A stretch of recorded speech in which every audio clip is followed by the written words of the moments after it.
Penny, let's turn to you next. So for those who are considering an internal succession transaction, what would be the biggest challenges and pain points that you're hearing from advisors, and what are some of those best practices for structuring an internal succession?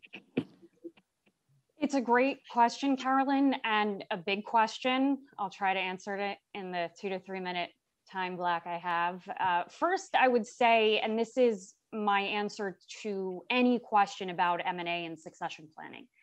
The answer varies slightly depending really on two things. Number one, what phase of the business life cycle you're in, i.e. how many years you have left before you sunset out of the business. Obviously, if you have a shorter period of time, less options, which isn't always a bad thing.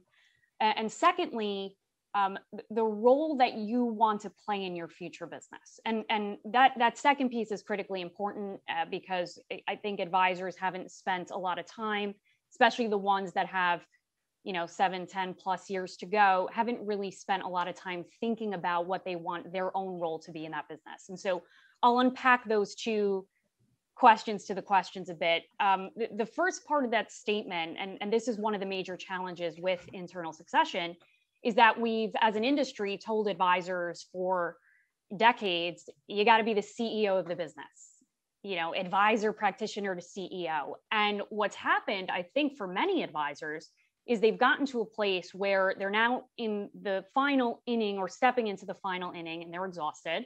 And they realize to some extent, I don't really know if I want to be the CEO. What we're asking them now is not just to have all the technical competencies to be a practitioner, to keep in line with how the industry is changing and the consumer is changing, but now we're actually asking them to be an expert on psychographics and how to develop and train, Gen 2 and Gen 3. So it's just an incredibly difficult and in some cases impossible endeavor for advisors who have built in some ways by accident because they're really good advisors and now are in this interesting point where, gosh, I got to play more of the CEO role and I don't want to or can't. The second piece is, and I talk a lot about the solopreneur advisor, and what I mean by that is the advisor who's still the primary revenue generator. And even with some of the firms that are in the 1 billion plus, AUM marker, that coveted mark in our business, you still see a lot of these RAs and independent firms, the majority of the revenue is still being generated by that, older Gen X boomer advisor. And what I see is sometimes a disappointment from the senior advisor with the associate advisors or Gen 2 and Gen 3 on their team.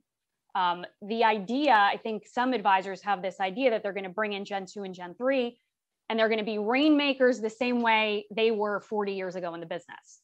And the truth is that's just not realistic. It's not realistic, not just because we have the next gen of advisor who grew up in a participation trophy society, in a positive reinforcement society, positive reinforcement sales culture, but because the consumer doesn't want to be sold to and advised the same way that they did 40 years ago. So there's this major psychographic change that's happening that's making it very difficult, I think, for Gen 1 to turn over the business to Gen 2 and Gen 3 the way that they want to or imagine them having.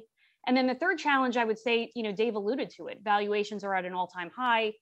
And the reality is it's very difficult, I think, for some advisors to wrap their minds around selling at a lower multiple to an internal partner versus selling at a overinflated multiple to whoever's willing to pay them the most. And to some extent, I know Dave talks about this, hyper competitiveness causes this. It causes a choice, advisors to make a choice that maybe wasn't what they originally intended or wasn't what is best for the client experience because they have this sort of moral dilemma. Best practices, I would say, number one, it's okay if the internal succession is not going to go down the way you intended it to.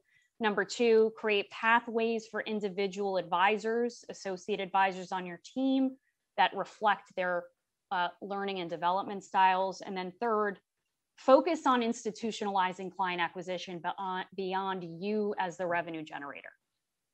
Those are my